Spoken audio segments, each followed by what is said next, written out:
My name is Isha Suman. आज हमारा topic है plant cell, structure of plant cell.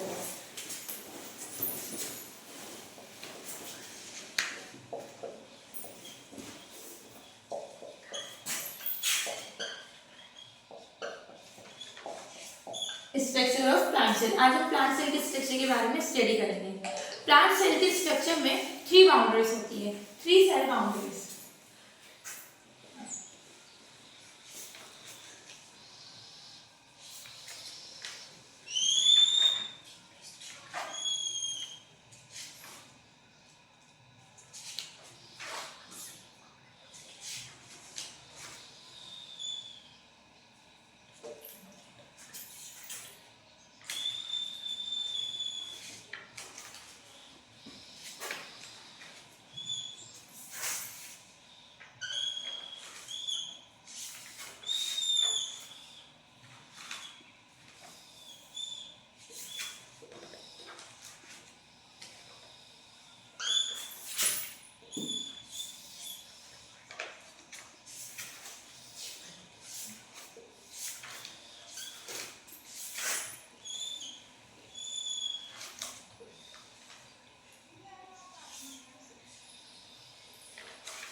इस प्रकार प्लांट सेल के स्ट्रक्चर में 3 बाउंड्रीज होती है। सबसे बाहरी और सबसे आउटर बाउंड्री होती है जिसे अपन बोलते हैं सेल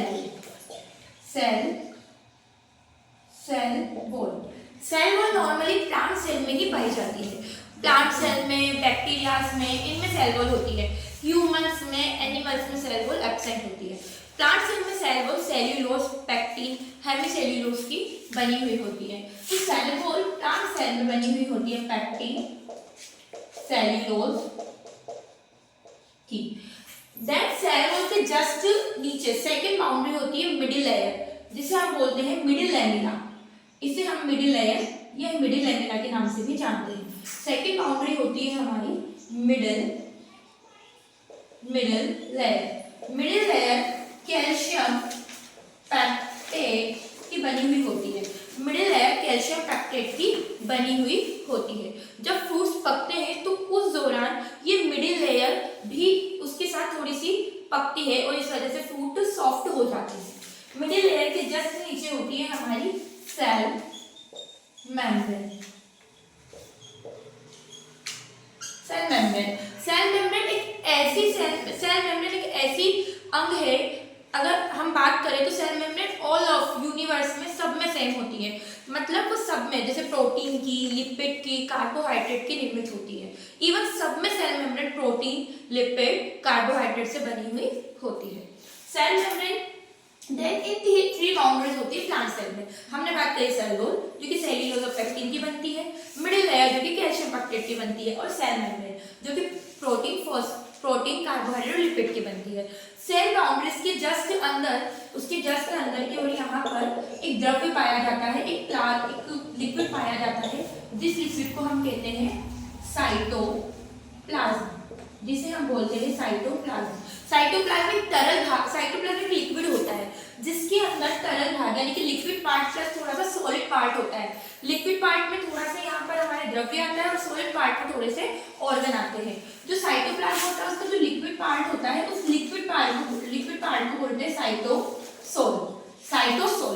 साइटोप्लाज्म के अंदर हमारे बहुत सारे अंग होते हैं, जिसमें सबसे इंपॉर्टेंट और सबसे मेन ऑर्गन होता है न्यूक्लियस को हम डायरेक्टर ऑफ सेल भी बोलते हैं, बिकॉज वो प्लांट सेल की सारी एक्टिविटीज पर अपना कंट्रोल करता है। प्लांट सेल में न्यूक्लियस कॉर्नर में होता है। प्लांट सेल में जो न्यूक्लियस होता है वो कॉर्नर में पाया जाता है।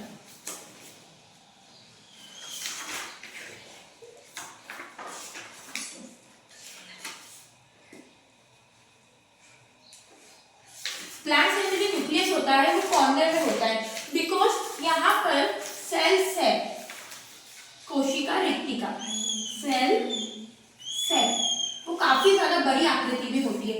काफी ज्यादा बड़ी आकृति में, काफी ज्यादा लार्ज शेप में होने के कारण न्यूक्लियस सेंटर में नहीं होकर न्यूक्लियस कॉर्नर में होता है। नॉर्मली एनिमल सेल में न्यूक्लियस सेंटर में होता है बिकॉज उसमें सेल से छोटी या फिर एब्सेंट होती है, बट प्लांट सेल में सेल से बड़ी होने के कारण न्यूक्लियस कॉर्नर में होता है। सेल सेप के अंदर द्रव्य भरा हुआ रहता है और सेल सेप की जो मेम्ब्रेन होती है इसे हम बोलते हैं टोनोप्लास्ट। सेल सेप की मेम्ब्रेन को बोलते हैं टोनोप्लास्ट। जो न्यूक्लियस होता है ये डायरेक्टर ऑफ सेल कहलाता है। न्यूक्लियस डायरेक्टर ऑफ सेल कहलाता है। न्यूक्लियस के अंदर कई पार्ट होते हैं।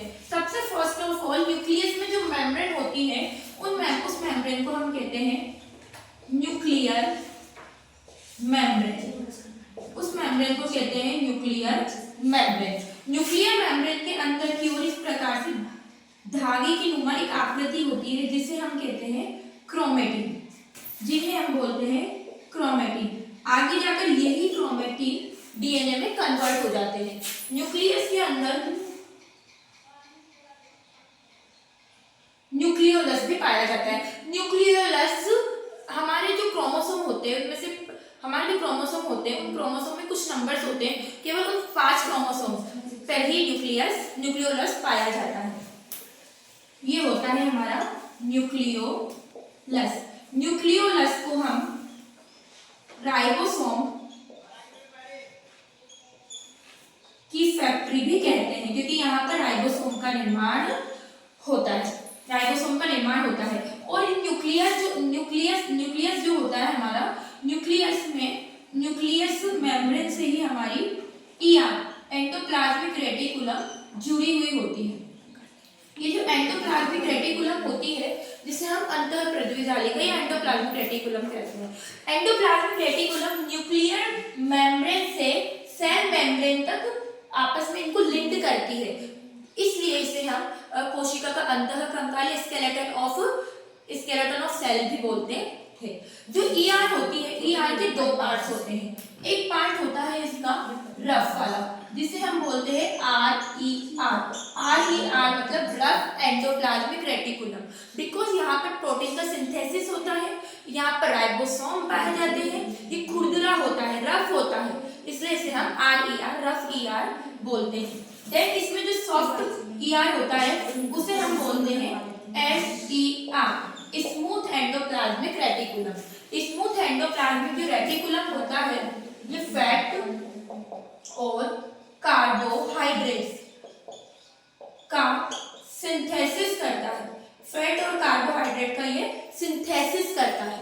इसी के अलावा ये डिटॉक्सिफिकेशन के रूप में भी हेल्प करता है।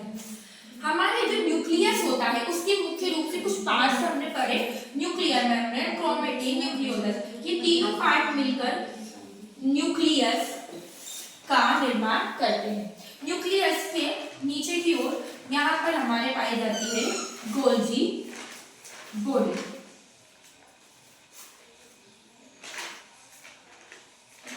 प्लांट सेल में इसे गोल्जी बॉडी ना बोलकर प्लांट सेल में इसे डिक्टियोसोम के नाम से जाना जाता है। प्लांट सेल में इसे डिक्टियोसोम के नाम से जाना जाता है। Dictyosome Golgi body. Golgi body animal cell में से गोल्जी बॉडी कहते हैं, लेकिन प्लांट सेल में से डिक्टियोसोम कहते हैं। इसके 3 पार्ट्स होते हैं। इसके 3 पार्ट्स होते हैं ट्यूब्यूल, वेसिकल और सिस्टर्नी। गोल्जी बॉडी नॉर्मली हमारे शरीर, गोल्जी बॉडी कार्बोहाइड्रेट को, प्रोटीन को का ग्लाइकोसाइडेशन करता है। ग्लाइकोसाइडेशन द्वारा इनको कन्वर्ट कर अन्य सेल ऑर्गन तक पहुंचाने का काम करता है। इसलिए गोल्जी बॉडी को हम ट्रैफिक पुलिस के नाम से भी जानते हैं। देन इनके अलावा यहाँ पर हमारे प्लांट सेल में डबल मेम्ब्रेन युक्त अंग होते हैं, जैसे कि first of mitochondria. Mitochondria double membrane होता है। माइटोकॉन्ड्रिया से ही ऑल ऑफ प्लांट सेल को एनर्जी मिलती है, इसलिए इसे पावर हाउस ऑफ सेल भी कहते हैं। पावर हाउस ऑफ सेल भी इसको अपन कहते हैं। माइटोकॉन्ड्रिया के बाद इसमें यहाँ पर डबल मेम्ब्रेन युक्त पाया जाता है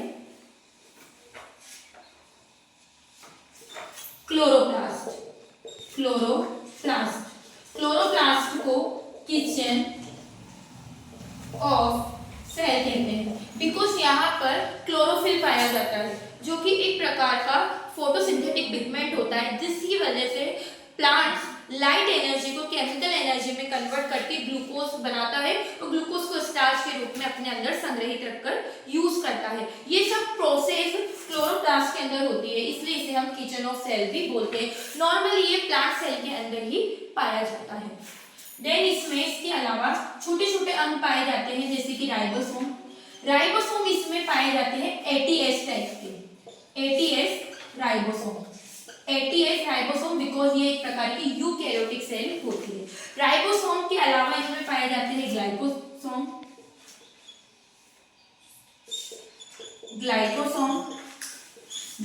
के अलावा छोटे छोटे अंग होते हैं जैसे कि परऑक्सीसोम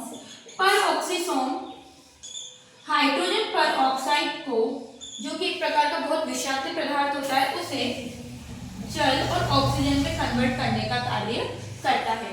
इस प्रकार प्लांट सेल की ऑल ओवर बात करें तो इसके अंदर डबल मेम्ब्रेन युक्त माइटोकॉन्ड्रिया, क्लोरोप्लास्ट, न्यूक्लियस, इसके अलावा सेल मेम्ब्रेन रहित राइबोसोम, इसके अलावा एक झिल्ली रहित ग्लाइकोसोम, परऑक्सीसोम, लाइसोसोम पाए जाते हैं। लाइसोसोम को हम हमारी कोशिका का सुसाइड बैग कहते हैं। और लाइसोसोम की संख्या प्लांट सेल में एनिमल सेल की तुलना में काफी ज्यादा कम होती है। लाइसोसोम को हम हमारी कोशिका के सुसाइड बैग कहते हैं। इस प्रकार हमारी प्लांट सेल की जो स्ट्रक्चर है उसमें सबसे पहले सेल बाउंड्री में सेल वॉल जो कि पेक्टिन सेल्यूलोज की बनती है, मिडिल लेयर जो कि कैल्शियम की बनती है और सेल मेम्ब्रेन जो कि प्रोटीन कार्बोहाइड्रेट लिपिड की बनती है। अंदर एक द्रव्य होता है जिसे हम साइटोप्लाज्म कहते हैं, उसका तरल साइटोसोल कहलाता है। उसके अंदर सबसे इंपॉर्टेंट होता है डबल मेम्ब्रेन युक्त न्यूक्लियस जिसे हम डायरेक्टर ऑफ सेल कहते हैं। न्यूक्लियस में न्यूक्लियर मेम्ब्रेन, उसके अंदर क्रोमेटिन एक प्रकार का जेनेटिक्स मटेरियल होता है जो आगे जाकर डीएनए में कन्वर्ट होकर पीढ़ी दर पीढ़ी सूचनाओं को स्थानांतरित करता है।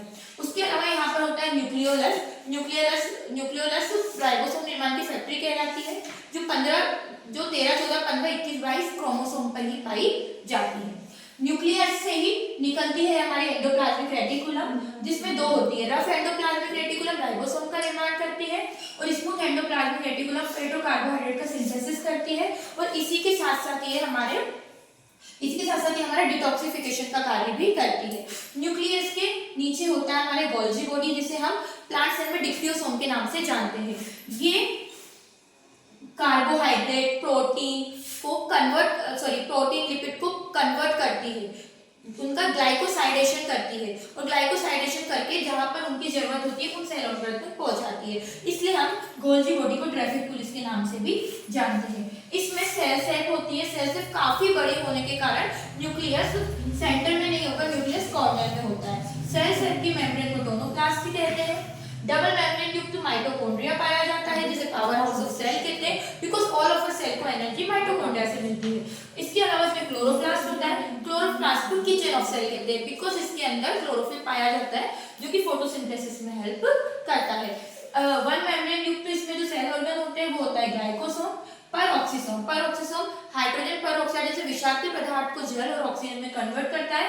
लाइसोसोम को सुसाइड ऑफ बैग कहा जाता है बिकॉज इसके अंदर 50 से ज्यादा एंजाइम्स ऐसे पाए जाते हैं इस वजह से, और ये एनिमल सेल की तुलना में काफी ज्यादा कम मात्रा में पाया जाता है। और ये होता है हमारा राइबोसोम। यूकैरियोटिक होने के कारण प्लांट सेल में एटीएस राइबोसोम पाए जाते हैं।